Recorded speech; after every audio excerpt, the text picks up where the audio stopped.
barang yang harus mengurusi domestic area, mengurusi anak saja, tapi dia harus bisa juga bekerja. Nah, jadi jika ada kesepakatan untuk komunikasi dalam hal ini, menurut saya nggak sulit bagi perempuan yang bekerja. Nah, kenapa di Barat itu berhasil? Ya, kadang-kadang kita kita keliru memaknai bahwa ini kan adopsi Barat gitu. Tapi kenapa? Karena emansipasi di sana itu benar-benar dijalankan antara peran laki-laki dengan peran suami dengan peran istri, berbagi begitu. Jadi mengurusi anak, oke, itu bukan sebuah kewajiban istri saja, tapi juga kewajiban suami, begitu. Bersama berarti ya, Bu? Benar, karena itu kan anak bersama, jadi kewajibannya tetap bersama. Jadi bebannya bukan hanya untuk kaum perempuan, tapi bebannya tetap kepada laki-laki dan perempuan. Nah, jika ini bisa kita pahamkan ya kepada pasangan, saya yakin nggak sulit untuk perempuan itu bekerja di publik domestik. Di public area, begitu Mbak Sabrina. Tapi kalau sudah adanya tadi itu ya, adanya penekanan, adanya himbauan, adanya tekanan terhadap kaum perempuan, loh kamu itu ibu, gak bisa bebas. Pokoknya apapun ceritanya, kamu tuh harus ngurus rumah, begitu. Harus gak bisa berkarir, karena tugasmu walaupun bekerja, harus kamu memasak. Nah, kalau sudah ada penekanan itu, ini memang sulit. Jadi caranya yang pertama adalah membangun komunikasi, membangun kesepakatan dengan suami atau yang sudah punya suami. Kalau yang belum, mungkin perempuan itu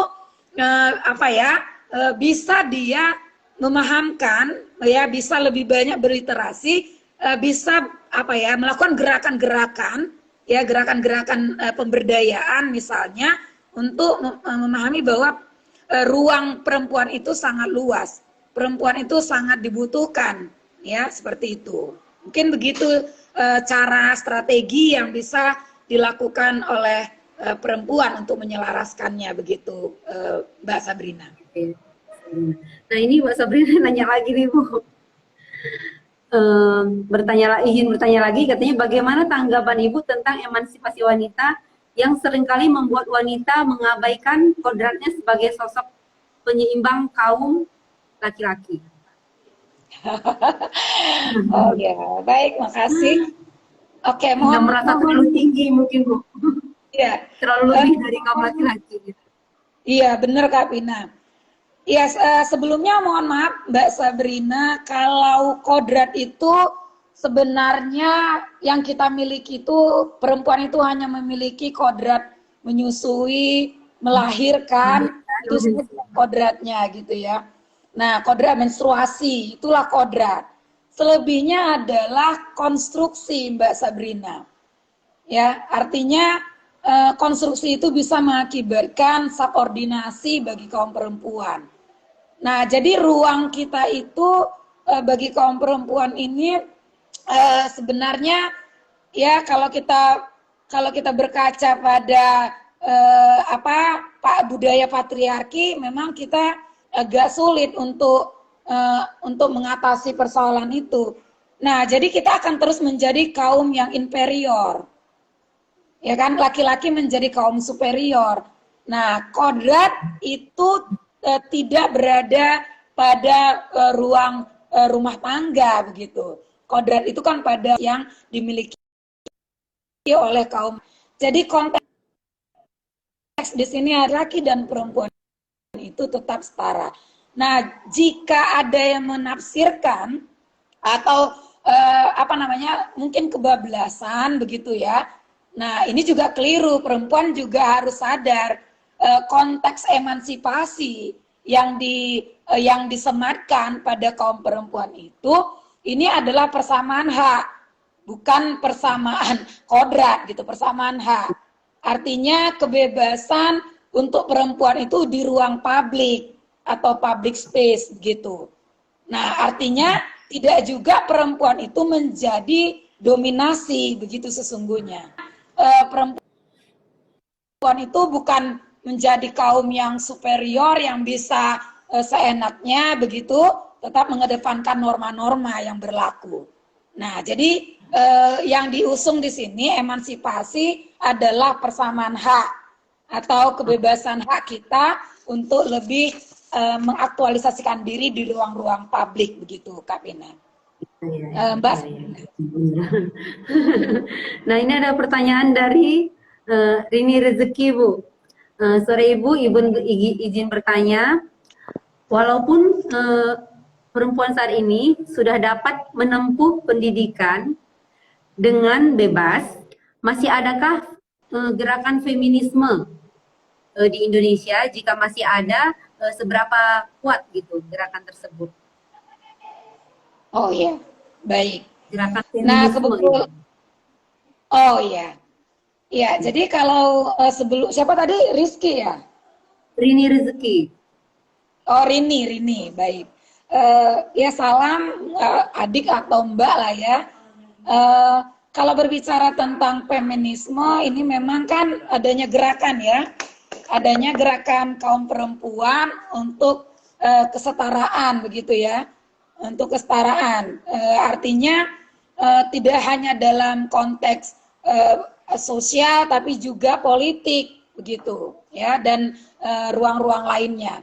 Nah, jadi perjuangan hak-hak kaum perempuan ini supaya tidak menjadi kelompok yang inferior, begitu ya. Nah, ini artinya konteks gerakan-gerakan feminisme menjunjung tinggi kesetaraan.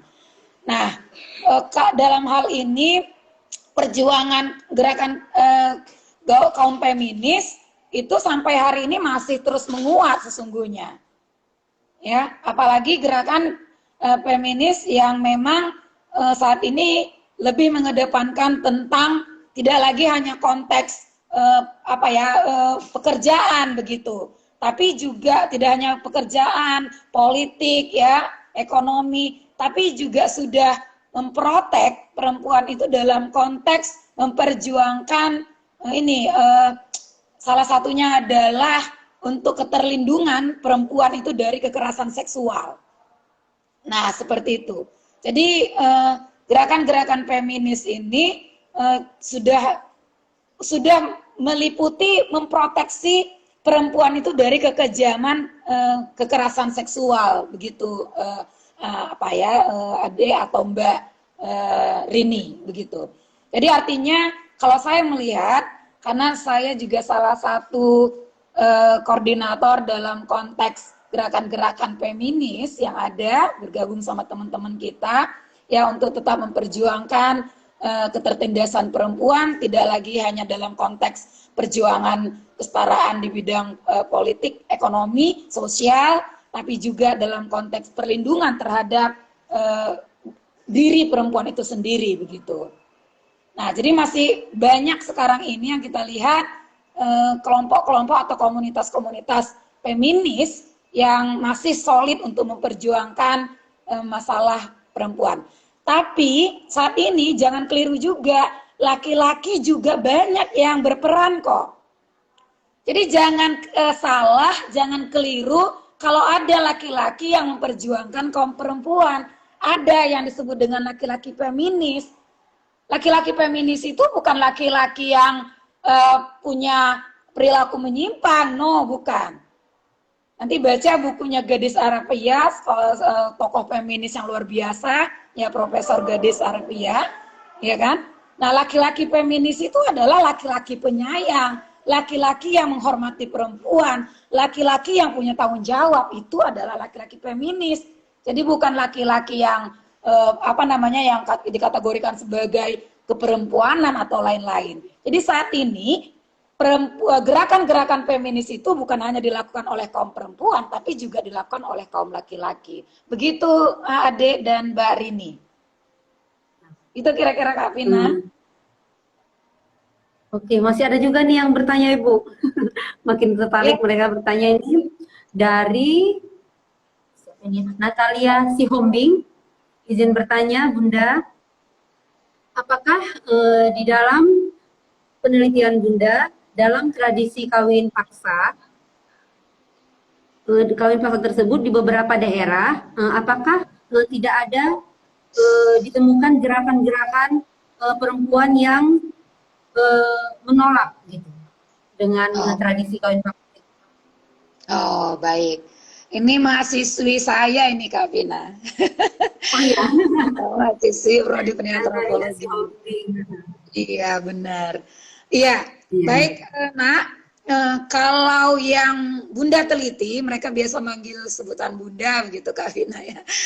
nah, Iya, iya. Oh pantesan dari tadi Ibu ini ada yang bunda. Gak tahu berarti mahasiswanya.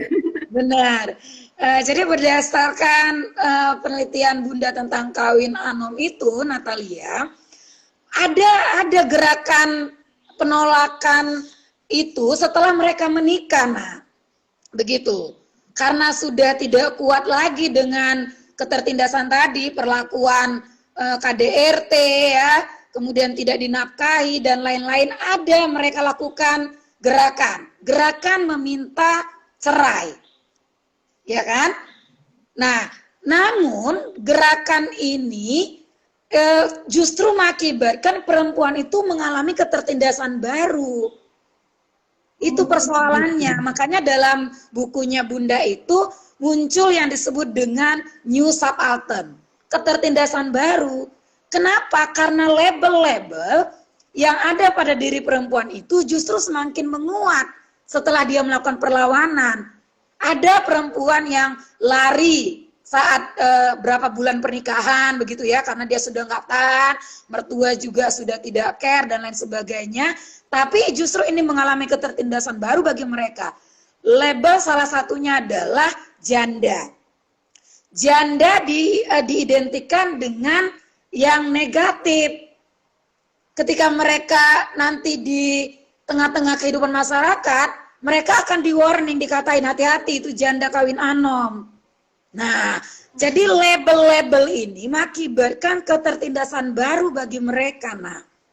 Sehingga perlawanan itu menjadi relatif alot begitu, tidak banyak begitu. Bahkan berdasarkan penelitian Bunda itu, ada yang dikawinkan itu dia 3 bulan karena dia tidak mengenal laki-laki itu, 3 bulan dia tersiksa, ya, dia seperti diperkosa, padahal sudah suami, karena dia tidak kenal. Nah ini muncul perlawanan, ya dia pasrah begitu. Tapi apa yang hendak dikata, jika perlawanan dilakukan, maka terjadi penindasan baru terhadap perempuan itu. Nah inilah yang mereka khawatirkan. Nah saat ini udah banyak seperti LSM, NGO yang membantu mereka jika ada misalnya tindakan tindakan-tindakan kekerasan terhadap mereka, ada ruang-ruang pengaduan. Tapi yang berdasarkan penelitian dan pendampingan yang kita lakukan dengan para penyintas juga, bahwa ketika mereka melapor karena kejadian ini, mereka nggak kuat. Karena apa? Karena polisi tidak menjamin tidak adanya surat nikah. Maka polisi mengabaikan berita acara untuk pelaporan. Nah ini masalah yang terjadi begitu. Karena kalau kita melapor tindak kekerasan dalam rumah tangga ke polisi, polisi minta Anda siapa? Istri. Mana surat nikah? Nah ini lagi yang dialami oleh kaum perempuan. Sehingga ketertindasan itu semakin hari terus semakin dirasakan oleh kaum perempuan. Nah inilah yang saya temukan di hasil penelitian itu, dan di buku itu juga dituliskan, Natalia. Nah, tapi pergerakan-pergerakan itu kebanyakan terjadi sesudah ya Bu, sesudah melakukan pernikahan, bukan waktu sebelum. Begitu mau dijodohkan menolak gitu. oh iya. Nah, Misalnya jadi ada yang lari atau gimana gitu Bu. oh iya. Nah, kalau yang kondisi yang saya teliti itu sebelum pernikahan itu karena ini adalah tradisi, memang tidak ada pencegahan, Kak Pina. Karena kan tadi itu ya kembali kepada kalau tidak kawin kan aib begitu. Tapi saat ini karena sudah ada hukum undang-undang perkawinan, mereka itu dinasehati dulu sebelum ada namanya ini terapi pranikah. Sudah ada terapi pranikah. Sebelum nikah mereka dinasehati. Begitu. Tapi masalahnya kan mereka ini kebanyakan saat ini yang terjadi kawin anom itu atau perkawinan usia anak ini kan married by accident. Lalu sulit untuk menasehati, lebih bagus ya sudah dikawinkan karena sudah hamil duluan dan lain sebagainya. Ini yang terjadi begitu. Makanya dinasehati juga sudah tidak mempan begitu ya. Sudah ada terapinya kok. Sudah ada sosialisasi sebelum melakukan kawin muda. Tapi itu tadi kontrolnya itu memang harus dari keluarga, Kak Pina, dari orang tua. Untuk bagaimana supaya mengantisipasi mereka ini tidak kebablasan dalam pergaulan, khususnya di media sosial. Ini yang paling utama. Kalau sudah terjadi itu, sulit bagi komunitas atau para LSM yang membantu ini untuk mengantisipasinya atau mengatasinya gitu. Berarti sudah mix ya Bu, campur antara pengaruh budaya dan media sosial yang sudah semakin canggih ya, hingga semakin terjadi itu kawin muda kawin anom itu tadi ya Bu ya. Iya benar Kak Pina. Jadi makin semarak ke pernikahan udah by accident tadi gitu. Iya. Oke, nah kepada sahabat museum jangan lupa terus follow, like, subscribe ke sosial media kami ya. Nanti karena setiap bulannya kita akan tetap melaksanakan kegiatan Sapa Museum ini dan banyak lagi kegiatan museum. Banyak juga Bu kegiatan museum di Deli Serdang. Selain dari Sapa Museum ini juga ada Melalak, ada juga PBM belajar bersama di museum ya, supaya segera follow Instagram di @museumdaerah.deliserdang, Facebooknya Museum Daerah Deli Serdang, dan YouTube channelnya juga ada Museum Daerah Deli Serdang. Nah ini juga ada pertanyaan juga Bu, satu pertanyaan lagi sebelum kita sudah nggak terasa Bu, sudah mau 1 jam kita berbincang-bincang. Nah ini ada pertanyaan juga dari Kartini Kartika. Izin bertanya Bunda, oh pasti mahasiswanya nih Bu. Bunda, manggil Bunda. Ya izin bertanya Bunda, terkadang perempuan yang punya kodrat bisa melahirkan dan mengandung menggunakan kodrat itu untuk menyombongkan diri ketika mereka mendapatkan pelecehan secara verbal.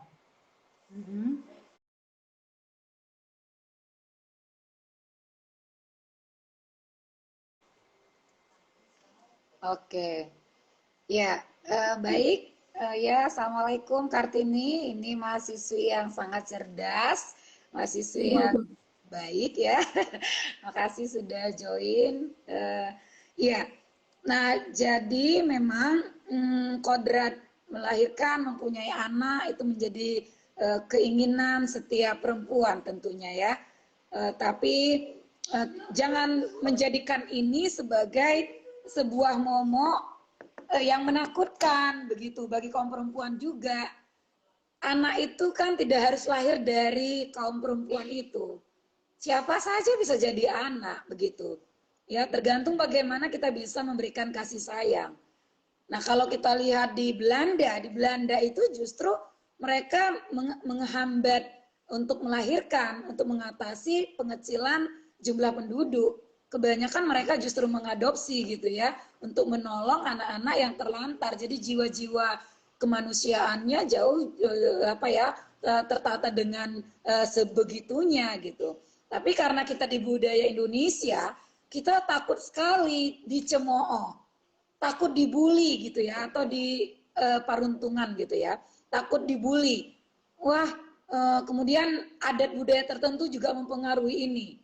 Ya, misalnya salah satu bagi adat Batak gitu ya, sulit sekali menerima kalau menantunya tidak punya keturunan karena dianggap itu penerus marga, ya kan?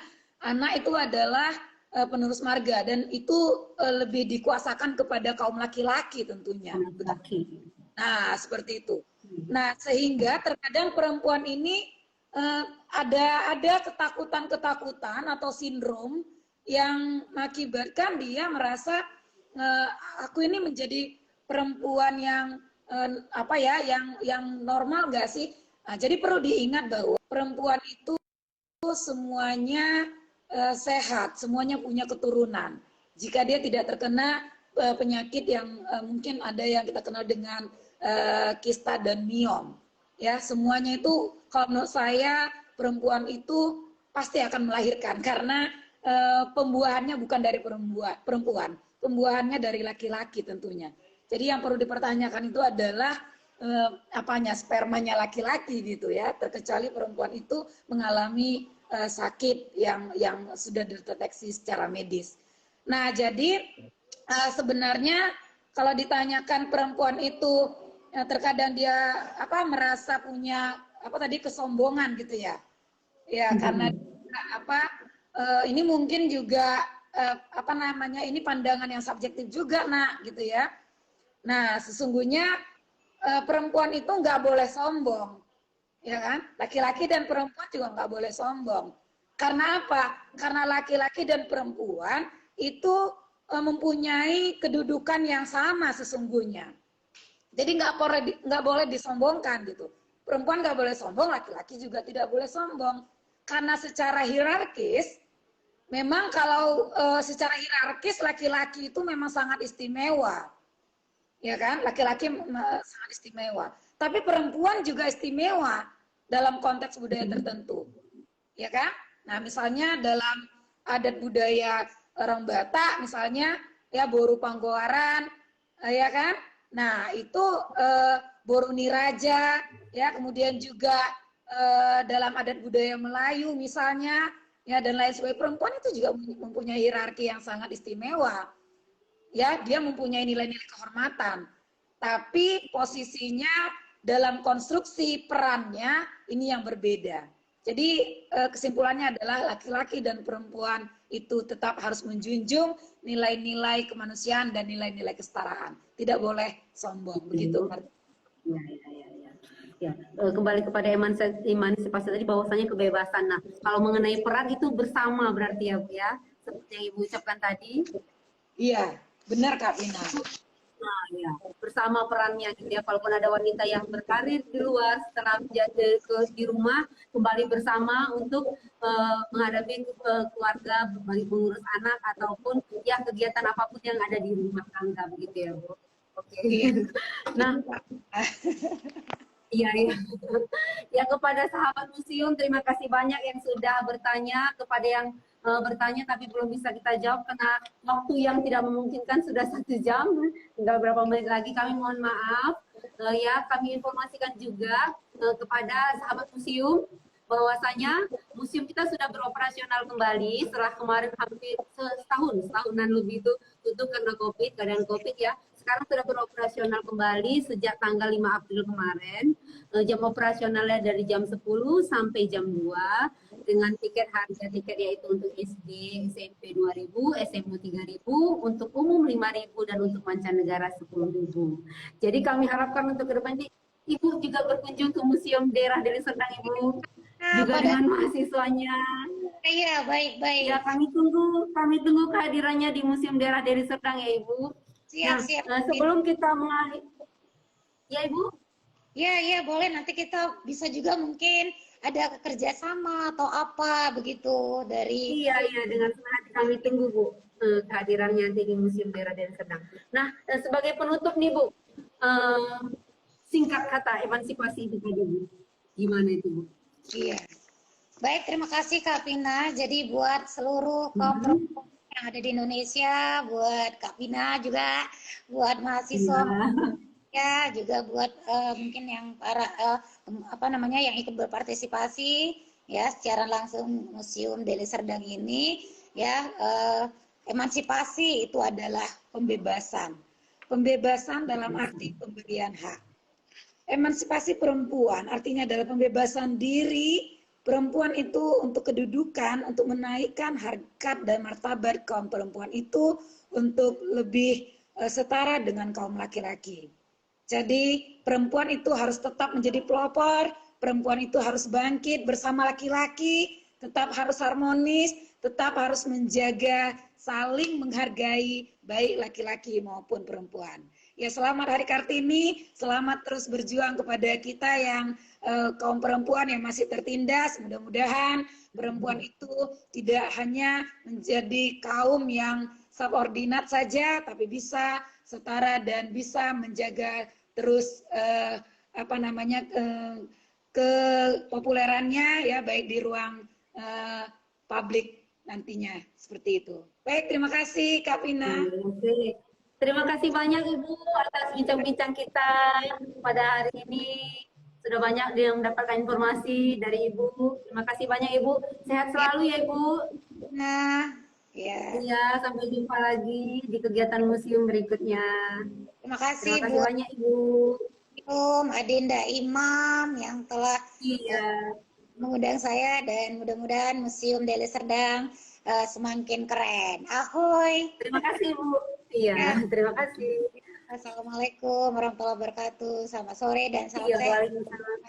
Salam saya, iya Bu, sama-sama. Nah, kepada sahabat museum semuanya, terus jangan lupa ya, terus update tuh kegiatan-kegiatan museum, baik Sapa Museum, Melalak maupun BBM, karena setiap bulan kita rutin selalu memberikan informasi yang terbaik bagi sahabat-sahabat museum. Nah, kalau bisa, kami menunggu kehadiran sahabat museum untuk datang ke Museum Daerah Deli Serdang. Oke, salam museum di hatiku. Sampai jumpa.